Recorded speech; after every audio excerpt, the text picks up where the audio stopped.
ಇವತ್ತು SCP TSP ವಿಚಾರದಲ್ಲಿ ಸರ್ಕಾರ 3 ವರ್ಷಗಳಲ್ಲಿ ಕೈಗೊಂಡಿರತಕ್ಕಂತ 39,000 ಕೋಟಿ ರೂಪಾಯಿಗಳನ್ನ ಬೇರೆ ಬೇರೆ ಇದಕ್ಕೆ ಬಳಕೆ ಮಾಡಿರ್ತಕ್ಕಂಥದ್ದನ್ನ ಎಲ್ಲ ದಲಿತ ಸಂಘಟನೆಗಳು ಸೇರಿ ಇವತ್ತು ಖಂಡಿಸಿದೆ. ಸುಮಾರು 60ಕ್ಕೂ ಹೆಚ್ಚು ಸಂಘಟನೆಗಳು ಇವತ್ತು ದುಂಡು ಮೇಜಿನ ಪರಿಷತ್ನಲ್ಲಿ ಭಾಗಿಯಾಗಿದ್ರು. ಪ್ರತಿಯೊಬ್ಬರು ಕೂಡ ಹೇಳಿದ್ದಿದೆ, ಈ ಸರ್ಕಾರ ದಲಿತರಿಗೆ ಧೋಖಾ ಮಾಡ್ತಾ ಇದೆ, ವಂಚನೆ ಮಾಡ್ತಾ ಇದೆ, ಮೋಸ ಮಾಡ್ತಾ ಇದೆ.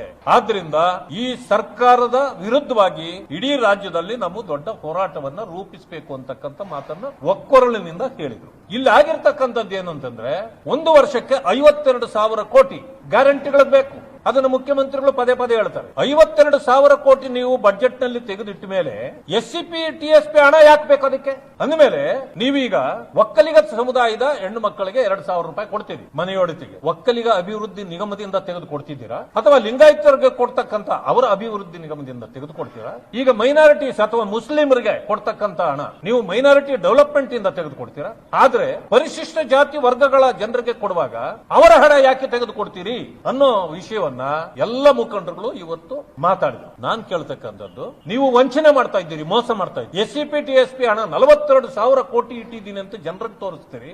ಇದರಲ್ಲಿ 34 ಏನು ಡಿಪಾರ್ಟ್ಮೆಂಟ್ಗಳಿದೆ, ಅಷ್ಟು ಡಿಪಾರ್ಟ್ಮೆಂಟ್ಗಳಿಗೆ ಖರ್ಚು ಮಾಡಬೇಕು ಅಂತ 21,000 ಕೋಟಿ ಅದಕ್ಕೆ ಕೊಟ್ಟು ಬಿಡ್ತೀವಿ ಕ್ರಿಯಾ ಯೋಜನೆಗೆ. ಇಲ್ಲಿ ಉಳಿಯೋದು 21,000 ಕೋಟಿ. ಅದರಲ್ಲಿ 14,000 ಕೋಟಿ ನೀವು ಗ್ಯಾರಂಟಿಗಳು ಅಂತೇಳಿ ನೀವು ಬಳಕೆ ಮಾಡಿಬಿಟ್ರೆ ಉಳಿಯೋದು ಬರೀ 7,000 ಕೋಟಿ. ಅಂದಮೇಲೆ SCP TSP ಹಣ ಪರಿಶಿಷ್ಟ ಜಾತಿ ವರ್ಗಗಳಿಗೆ ಸಿಗೋದು ಕೇವಲ 7,000 ಕೋಟಿ. 42 ಅಂತ ಯಾಕೆ ಹೇಳ್ತೀರಿ ನೀವು? ಸುಳ್ಳು. ಇದು ಜನರಿಗೆ ನೀವು ಮಾಡ್ತಾ ಇರತಕ್ಕಂತ ಅನ್ಯಾಯ, ಮೋಸ. ಅದರ ಬದಲಾಗಿ ಈ ಬಜೆಟ್ ನಲ್ಲಿ ನೀವು ಇದನ್ನು ತೆಗಿಬಾರದು. ಒಂದು ಸಮಯ ನೀವು ಅದನ್ನೇ ಮುಂದುವರಿಸಿದ್ರೆ ದಲಿತರ ಆಕ್ರೋಶವನ್ನ ನೀವು ಎದುರಿಸಲೇಬೇಕಾಗುತ್ತೆ. ಎದುರಿಸಿ. ನನ್ನ ಮನವಿ, ನೀವು 7,000 ಕೋಟಿನೇ ನಮಗೆ ತಲುಪ್ತಾ ಇರೋದಲ್ವಾ? ಅದಕ್ಕೆ ನಾನು ಕೇಳ್ತೇನೆ ಮಾನ್ಯ ಮುಖ್ಯಮಂತ್ರಿಗಳಲ್ಲಿ, ನೀವು 7,000 ಕೋಟಿ ಕೊಡ್ತೀರಾ ಪರಿಶಿಷ್ಟ ಜಾತಿ ವರ್ಗಗಳಿಗೆ? ನೀವು ಅಷ್ಟನ್ನೇ ಹೇಳಿ.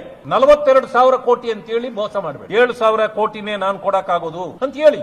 ಇವತ್ತು ವಂಚನೆ ಆಗ್ತಾ ಇರೋದ್ರಿಂದ ಇದು ಸತ್ಯವನ್ನ ಮುಖ್ಯಮಂತ್ರಿಗಳು ಒಪ್ಕೊಳ್ಬೇಕು. ಗ್ಯಾರಂಟಿಗಳಲ್ಲಿ ಇವತ್ತು ನೀವೇನು ಜನರಿಗೂ ಕೊಡ್ತಿದ್ದೀರೋ ಆ ಗ್ಯಾರಂಟಿಗಳು ಪರಿಶಿಷ್ಟ ಜಾತಿ ವರ್ಗಗಳಿಗೆ ಕೊಟ್ಟಿಲ್ಲ. ಗ್ಯಾರಂಟಿಗಳಿಗೆ ದಲಿತರು ಬಾಧ್ಯರಲ್ಲ ಅನ್ನೋದು ಈಗ ಸ್ಪಷ್ಟ ಆಗಿದೆ. ಆ ಕಾರಣದಿಂದ ದಲಿತರಿಗೆ ಗ್ಯಾರಂಟಿ ನೀವು ನಮ್ಗೆ ಇಟ್ಟಿರೋ ಹಣ ಕೊಟ್ರೆ ಅದು ಗ್ಯಾರಂಟಿ ಅಲ್ಲ. ಬೇರೆಯವರ ಗ್ಯಾರಂಟಿನೇ ಬೇರೆ, ನಮ್ಮ ಗ್ಯಾರಂಟಿನೇ ಬೇರೆ. ಅಲ್ಲಿಗೆ ಪರಿಶಿಷ್ಟ ಜಾತಿ ವರ್ಗಗಳನ್ನ ಗ್ಯಾರಂಟಿ ಹಣ ಕೊಡದೆ ನೀವು ವಂಚಿಸಿದ್ದೀರಿ ಅಂತಕ್ಕಂಥದ್ದು ಸ್ಪಷ್ಟ. ನೋ ಉತ್ಪ್ರೇಕ್ಷೆ, ನೋ ಊಹಾಪೋಹ. ತಾಜಾ ಸುದ್ದಿ, ನಿಖರ ಮಾಹಿತಿಗೆ ಬ್ರೌಸ್ ಮಾಡಿ ವಿಜಯವಾಣಿ.net. QR ಕೋಡ್ ಸ್ಕ್ಯಾನ್ ಮಾಡಿ ಆಪ್ ಡೌನ್ಲೋಡ್ ಮಾಡಿಕೊಳ್ಳಿ.